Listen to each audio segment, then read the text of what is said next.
let's talk about the duty of competence now. And so the duty of competence is essentially a lawyer's duty to complete any professional engagement effectively, efficiently, competently, as soon as is as reasonably possible, and with due care and skill.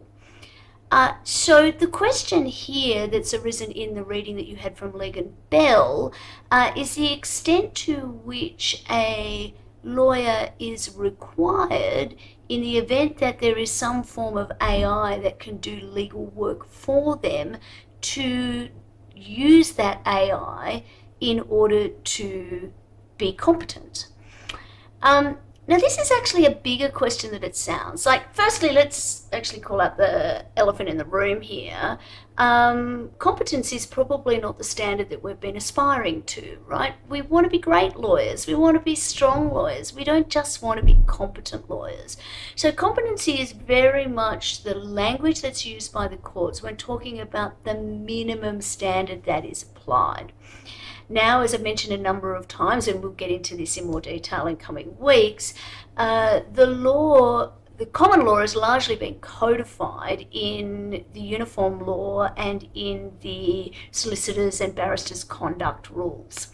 Now, that's the Australian position, and similarly in other jurisdictions internationally, we've seen further codification of these general principles. As is mentioned in Legg and Bell, the American Bar Association have gone so far as to essentially codify a requirement to be technology literate in its duty of competency. The Australian rulemakers have not gone that far, but many, including myself, have argued that maybe they don't need to, because being competent, being literate with technology is not terribly different from being literate in the English language, which is one of the tools of our trade, or the ability to use word processing, or to send a letter and make sure that we get the right thing in the right envelope.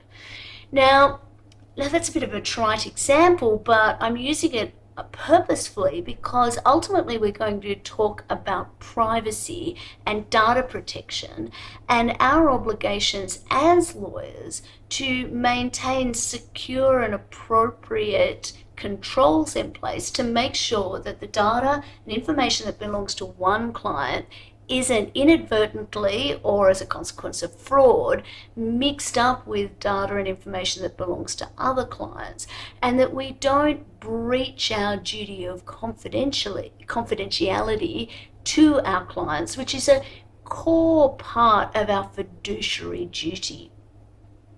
So I've got some notes in front of me here. Sorry, because I don't have the slides, I'm going to be turning down it because I just want to make sure that we deal with everything here.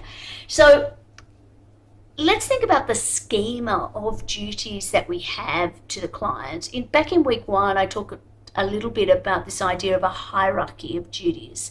And I pointed out that the lawyer's obligations to obey the law and duties to the court are actually higher in the hierarchy than the lawyer's duties to their client. So those of you who really identify with the zealous advocate may actually find that quite difficult to deal with from time to time, because you so want to make sure that your client is well represented and that sticks neatly with the values that you have. But that doesn't make it wrong, and that the fact that that's how you want to feel, or when you don't feel that way, it's aggravating and there is a cognitive dissonance, is not necessarily a bad thing. It's a reminder that ethics are hard. Making ethical decisions is not choosing between A and B, right and wrong. It's usually choosing between bad and worse, and really trying to ensure that the least harm happens. And so those times when the way that you wish the world was, the way you feel most comfortable in the world, and how the world actually operates, when they clash, that can be quite difficult.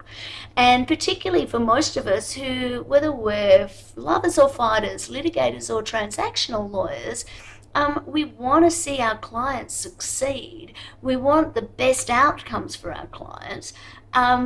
Often maintaining information and maintaining the security and the separation of information can be really quite difficult. So the duty for to be to be competent, not confident, although you can be competently confident, I guess, but that's for another day. As I mentioned before, that is the duty to use your best endeavours to complete any professional work competently as soon as reasonably possible, and if it becomes apparent that you can't do it within a reasonable time, to inform your clients immediately. So it's been argued by many academics that if there is an effective way to use technology to increase the speed of delivery of legal services and decrease the costs, then that naturally falls within the duty of competence as it's generally understood. One of the most interesting things that you have to read this week is an article, it's only 3 or 4 pages long, written by Jenny Pakula in the technology edition of, I think it was the 2021 Law Institute Journal, so not terribly long ago, but a little while ago. So Ms. Pakula has been a regulator, a legal regulator, for more than 25 years. And what I find really interesting about this article, or what I think you'll find it interesting, is that unlike Legg and Bell, which is really immersed at the deepest level in artificial intelligence and the way it's being used in the law, she really stands back and kind of asks the question, well, what are legal services for? What are we trying to achieve with these legal services? And really disabusing the profession of this kind of, dare I say it, limp kind of argument that we can't use artificial intelligence or we can't use new technologies in the practice of law because it would be unethical for us to do so. We need to practice law the way we always have. And really coming back and saying, well, actually, why do you have to do it the way you always have? And really asking or challenging the profession to think about what it means to be an effective lawyer and what's involved in moving towards a client-focused and a great outcome. In the podcasts that I asked you to listen to as well, there's a kind of similar discussion between the American judge and the Singaporean regulator. And the American judge, I think, makes a really interesting point. She says that actually most people who are taking a dispute before a judge, an arbitrator, a mediator. Now, sorry, I'm paraphrasing here, I'm not quoting directly. They actually just want that problem solved. They don't necessarily need their day in court. They don't necessarily need that emotional connection to the outcome. That in fact, one of the reasons that eBay and PayPal have been so successful over the years is they developed a process for settling disputes very quickly. Now, the Singaporean regulator basically says, well, most of those, 99% of them, are really just customer, what do you call it? Dealing with customers. It's customer service. They're not really real legal disputes as such. But, and with the greatest respect, I think there's a kind of arrogance that lawyers have, that this kind of belief that we need to be involved. Actually, nobody really wants to spend time with a lawyer, folks. What they want is their contract to be finalised, or the dispute to be settled, or to know that they haven't paid too much, or that they're not requiring too little, or they're protecting themselves in the ways that they should. And if there is an algorithmic way of doing that effectively, they don't really want to spend time with a lawyer. Now, some do. There's no doubt about it that some do. And dare I say it, but bless. They're the kinds of people that I want to be spending my time with. Those people who have bespoke and specialist needs that ask us to apply ourselves to solving a problem that's never been solved before. I'm much, much less interested in solving a problem that has been solved over and over again.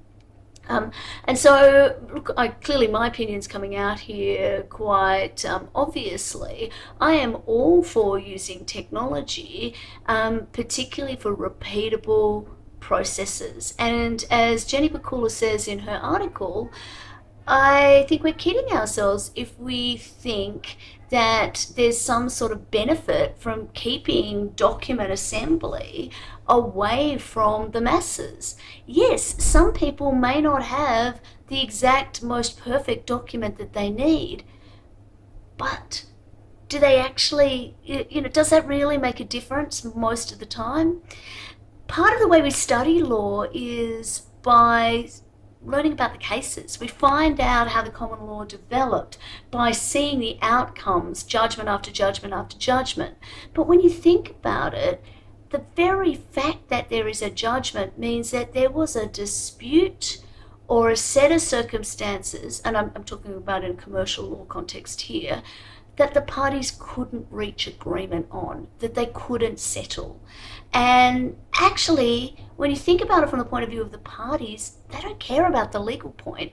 They just care about whether they won or they lost. Now, in a criminal context, I think it is slightly different. And I think for the reasons that are explored in the podcast I've been referring to, there are many good reasons why we need to take enormous care when we're thinking about using algorithmic approaches to sentencing or to making decisions that impact somebody's liberty or their ability to spend time with their children or children generally, and similar sorts of issues. But when you think about the delays, particularly in commercial court contexts around the world, the time that it takes and the costs involved in getting disputes resolved, there is a real access to justice issue here as well.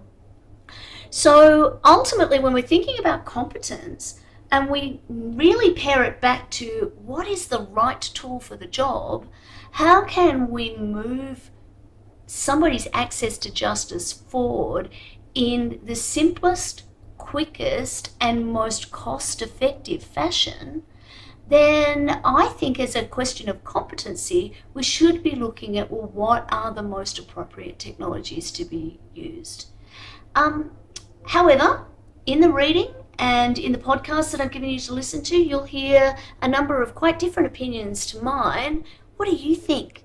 That's what really matters here, is what do you think, and what arguments do really shine for you to support your position? Are they ethical arguments? Are they logical arguments? Are they a little bit of both? I'm really looking forward to hearing what you have to say.